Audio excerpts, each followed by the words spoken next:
Good afternoon. Welcome to today's edition of the Coal Seam. I'm Chris Hamilton with the West Virginia Coal Association, and I'll be hosting the program over the next half hour. From time to time, we talk about various policy issues impacting the industry, occasionally regulations, legislation, and today we're just so pleased to have with us an individual that's been involved with practically every rulemaking, every piece of legislation that's been promulgated or enacted over the past decade or so, impacting our extractive industries, and that's our Senate President and Lieutenant Governor, Mitch Carmichael. Mr. Lieutenant Governor, Mr. President, it's so nice of you to take time from your busy schedule to stop by the studio to talk to us a little bit about some of the things that's going on at your level here within the state. Well, it's great to be with you. In fact, I'll go ahead and confess I had a meeting with President Gordon Gee of West Virginia University earlier. It's the reason I have a bow tie on today. There you go. Very appropriate. Yeah. I thought it was because of your guest appearance here before the coal seam. Well, you could say that as coal well. miners around the state, but Actually, I kind of like them. Well, you absolutely do, and you've done a lot for them. And yeah, Mitch, you're in your second year as Senate President, second year as Lieutenant Governor, second term in the state Senate. You served in the House for a number of years. I know your father was former Labor Commissioner. Yes. So there's a little bit of history with the Carmichael family and the state of West Virginia, and you know, I also know, having the opportunity to work with you as close as I do, that boy, you just you know, whatever you can do for the miner, whatever you can do to enhance safety, whatever you can do to try to help this industry, you're always quick to jump in and get it done. Well, thank you. And you know, I have family members that are in the mining industry, and you know, my father was a steel worker, and I know how important the industry is to West Virginia. And frankly, I'm aware of the regulatory schemes that kind of sometimes have put West Virginia at a competitive disadvantage. And there's nothing more important to me than making sure that our West Virginia miners and our West Virginia industries have an opportunity to compete on a level playing ground with anybody in the world.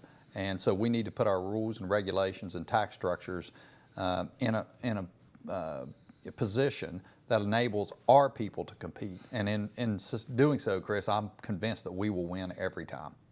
Well, you know, I can't think of a more important time for that type of an outlook and you know, MO to be employed impacting our business.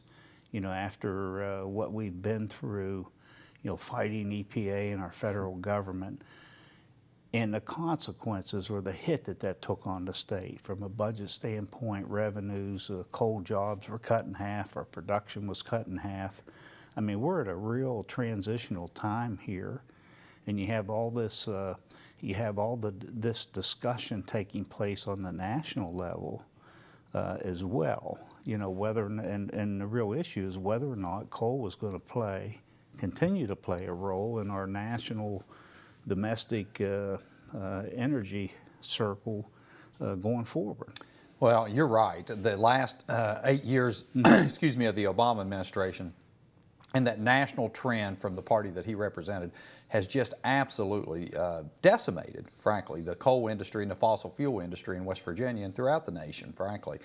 And Chris, I think the people in West Virginia should be so proud, not embarrassed, but proud of our coal mining industry, because really there is no better case we can make the moral case for low-cost energy that improves the lives of people and improves their health care and improves their economic performance. It has been a wonderful resource for not only the people of West Virginia and the people of America, but throughout the world.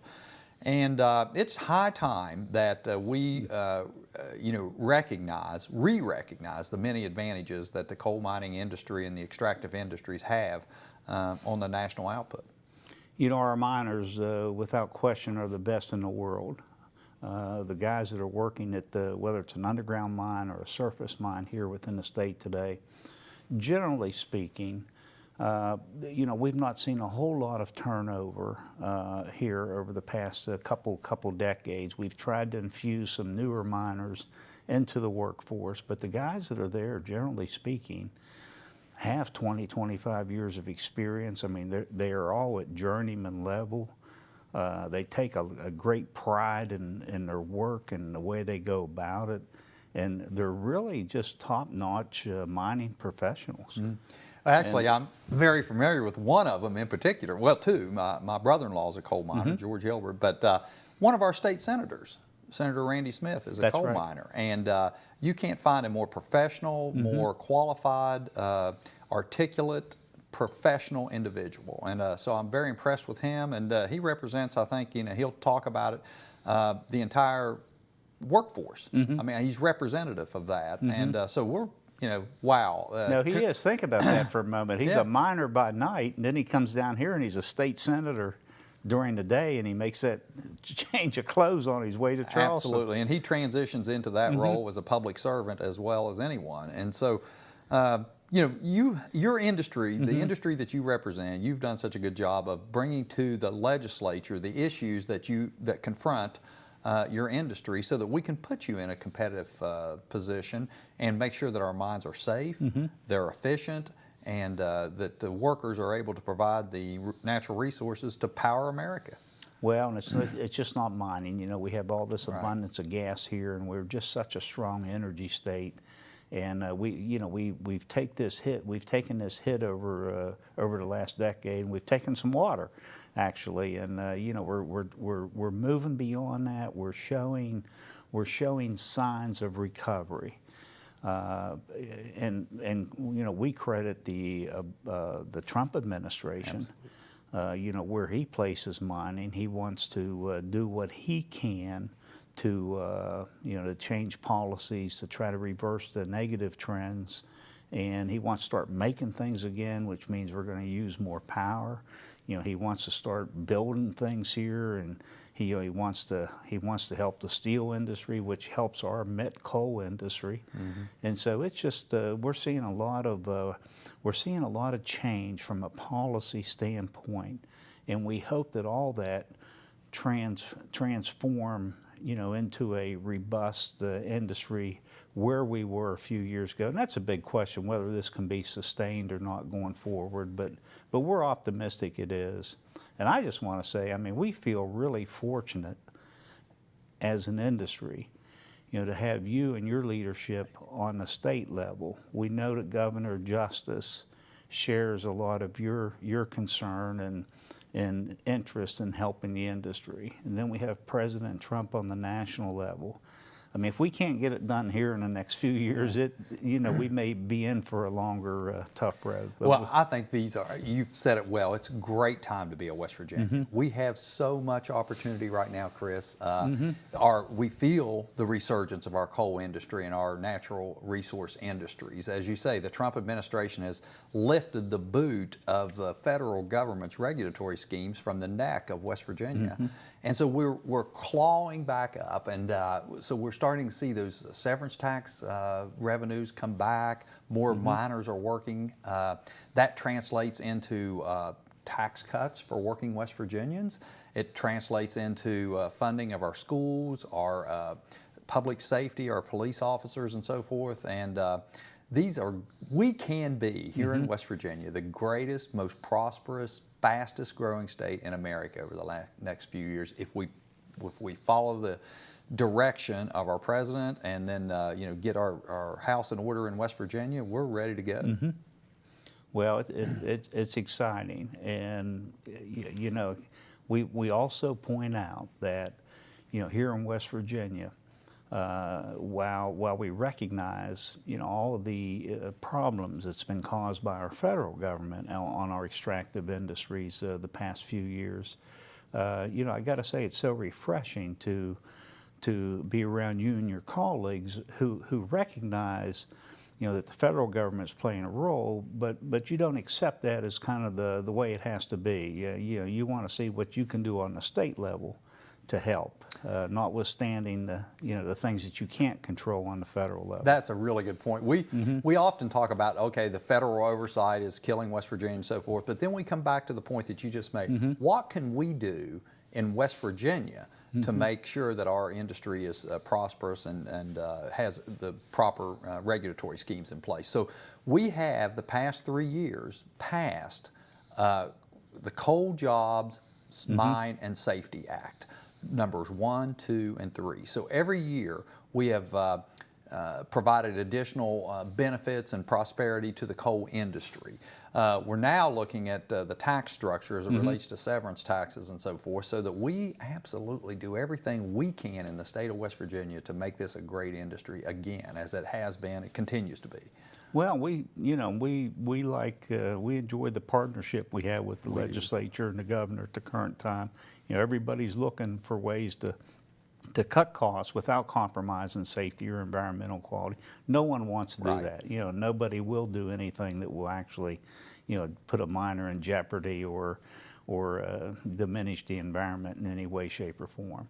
So, that's the point I bring up about Senator Randy Smith. He's an underground coal miner who's passing these new regulatory lessening of those burdensome regulations. And he would say to me and to every one of his colleagues in the Senate, I won't do anything that would endanger the safety of a coal miner. These are my brothers. And so we listen to him quite clearly when he speaks about the safety environment of a mine.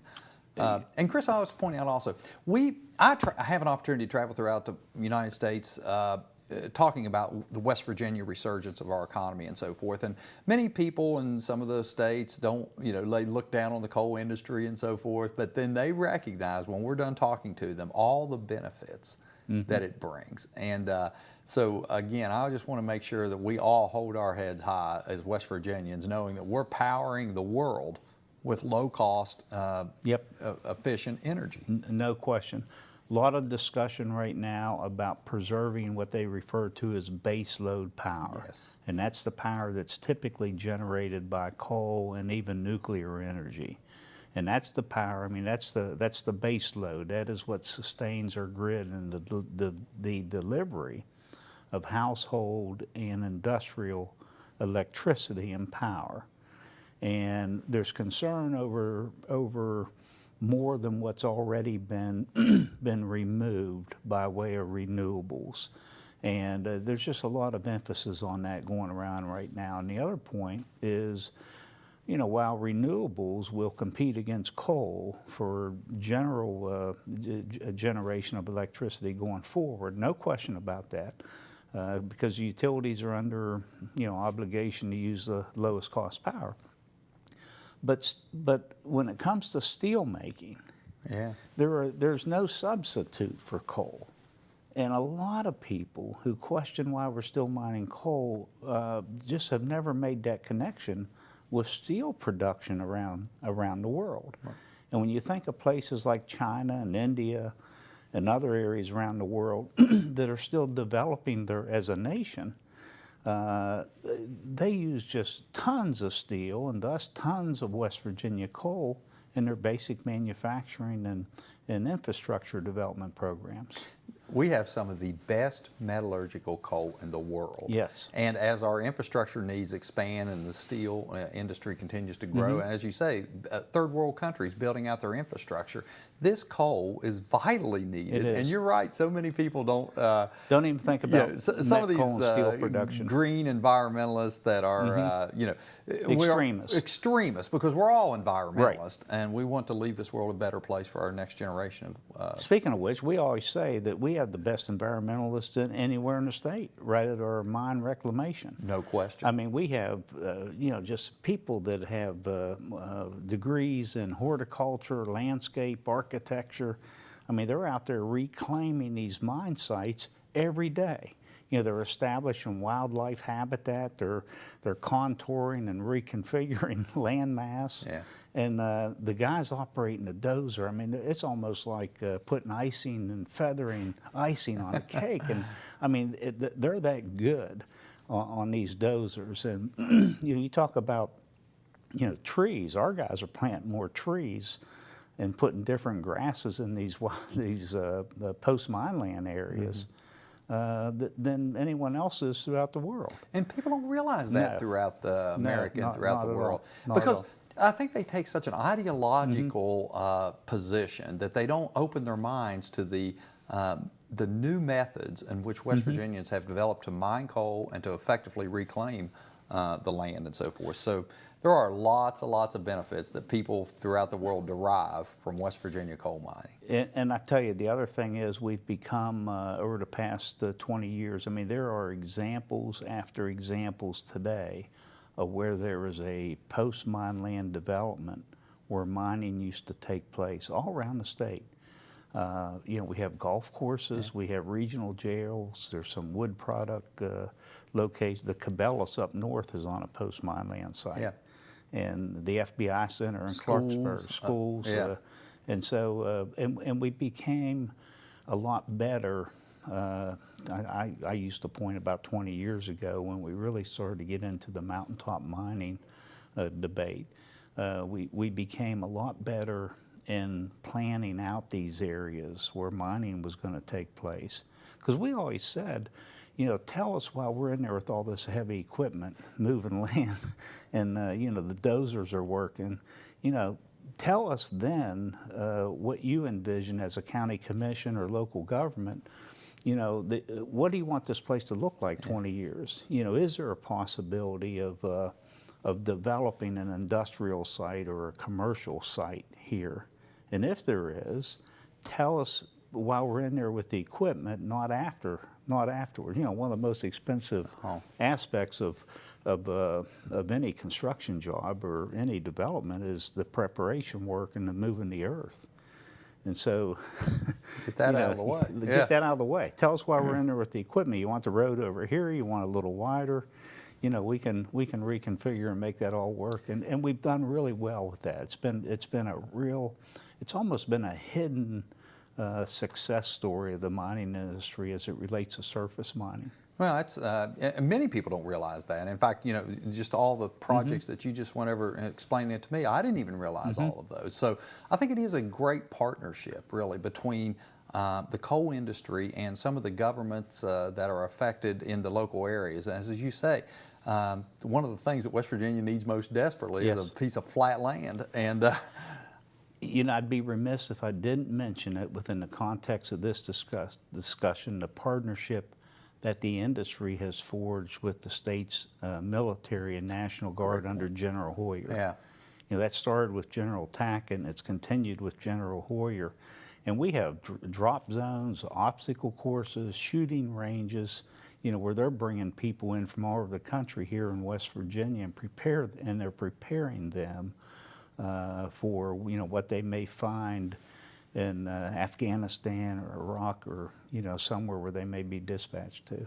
Yeah, I was at a presentation with General Hoyer recently. He was talking about, you know, the worldwide training exercises that occur here in West Virginia because of the terrain and so forth, and then the partnership with the coal industry. So all of us, particularly in the state Senate, are acutely aware of the many benefits that your industry brings to our state. And and I'll reiterate it again on this program, want to do everything we can to facilitate your positions within West Virginia and to enable you to provide those jobs, growth, and opportunity for this state, because I really do believe that in the next few years, this resurgence in the coal industry is going to send an unmistakable message throughout our state, our nation, our world, that low-cost, clean, effective, efficient coal minings can power the world and provide that base load generation that you're speaking of for national security reasons as well. Yeah.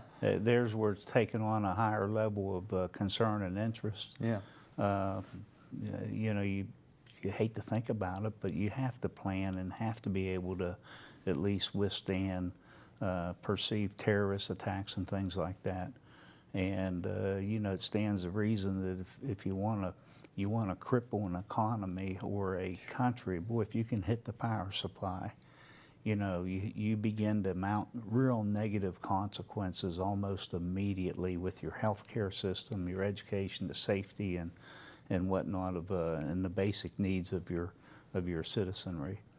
And so that's a big concern, just the whole, area of national security. And, you can stockpile a lot of coal. Absolutely. That's the At key the power point. facilities. In a gas-fired power plant that we've talked about, that has to maintain a continuous supply of gas. You cut the line somewhere and your power grid's down. And so coal on the ground outside of a power plant is a secure situation. The governor just recently communicated with the Trump administration about an ongoing, fiscal incentive for Appalachian coal and coal operations. And his goal was to sustain coal-fired electricity into this base load, power for your facilities. And, that, I think it's caught a lot of people's attention, for security purposes, that it's worth pursuing, it's worth at least having a discussion. Whether the dollar amount's too much or not appropriate, that can be adjusted to fit a little better, but so it's not perceived to be a big subsidy instead of an incentive. Well, I commend the governor Yeah. for this Yes. initiative. I think it's wonderful, and it does. The manner in which we need to talk about this is national security, because if we lose these eastern Appalachian coal fields, then the country's at risk from an energy perspective. And so, we need to make sure that we maintain this base load generation, as you speak of. Yeah. We have I think 9 coal-fired plants here in the state. We export a lot of our coal, and we also export a lot of the electricity that's generated here. Consol Energy put together a set of facts several years ago when they operated a number of mines here within the state. They've since sold most of those, but they put a factoid together that demonstrated that showed that West Virginia coal and West Virginia coal-fired electricity powered upwards of 40% of all the power consumed on the East Coast, from New York to Miami. It didn't reach clear up into New England. That we either send shipments of coal to power facilities along the East Coast, or we export electricity outside of West Virginia. That's a huge amount of power when you think of 40% of all the lights that are on the East Coast. That's amazing. That's It an really amazing is. statistics, and I think it also speaks to the fact that West Virginia, in spite of these previous 8 years that we had to go through all this overburdensome regulatory scheme from the federal government, has still prospered and maintained. Yes. That's a really good statistics. I'm glad you shared Well, that. the other thing the governor talked about in his plan is, this is a national jobs program, because it's not only the coal mining jobs that provides the base fuel for these plants, but it's also these coal-fired utility jobs, and all the specialty jobs that you find, all the contractors, all the iron worker, the electricity workers, union, IEBs.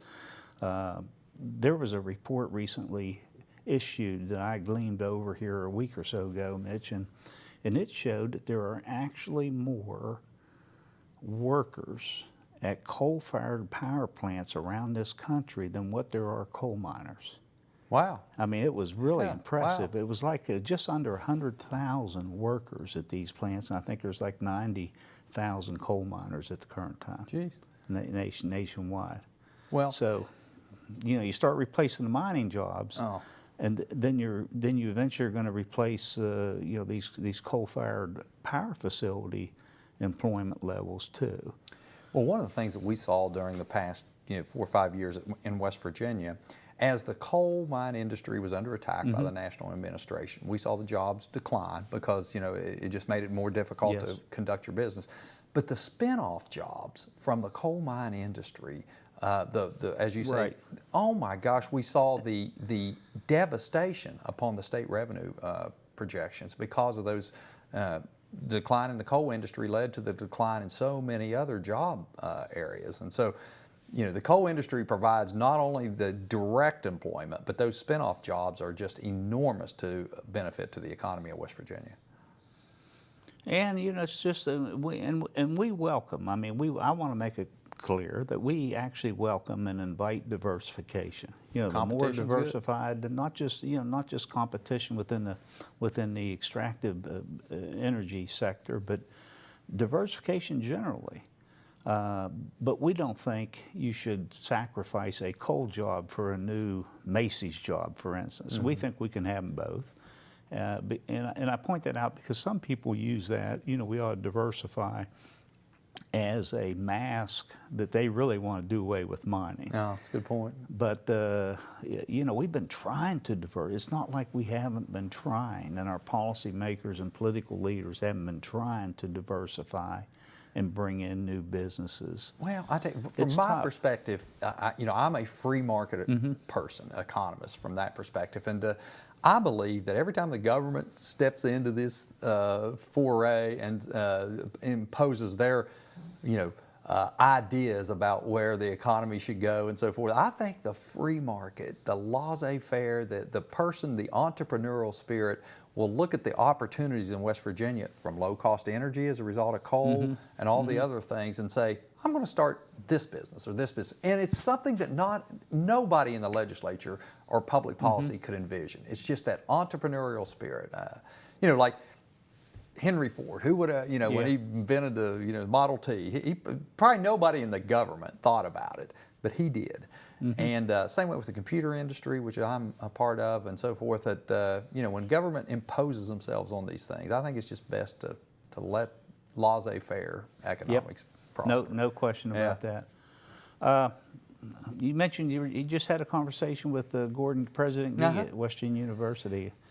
You're a graduate of Marshall. I am. Financing and economics. Yes. And how do you see our higher ed system at the current time? Well, our higher education system in West Virginia is probably top heavy at this point because we have too, you know, I look at it maybe perhaps too many individual institutions, and we need to maintain, Chris, the access to higher education with our community and technical colleges and our institutions of higher learning, because those are the genesis. That's the ground zero for growing an economy. And to the extent that we can utilize those resources that we allocate to higher ed in a more efficient manner, you know, Gordon Gee and Dr. Gilbert at Marshall and others will be very interested in making sure that, you know, we provide access and availability and affordability to every West Virginian that wants a higher education, because that's the key to the future. We probably shouldn't go down this road too far. I appreciate the quick, Yeah. you know, the thumbnail sketch, but we're about out of time here. And again, on behalf of all the miners and mine managers and, you know, those that have interest around mining operations, we thank you so much for your leadership in the State Senate and all you've done, and thanks so much for coming by here. Well, thanks for all you've done to keeping us aware of those issues, and that we want to do everything we can to help your industry. Thank you. Thank you, and thank you for tuning in to today's edition of the Coal Seam. Special thanks to the Library Television Network.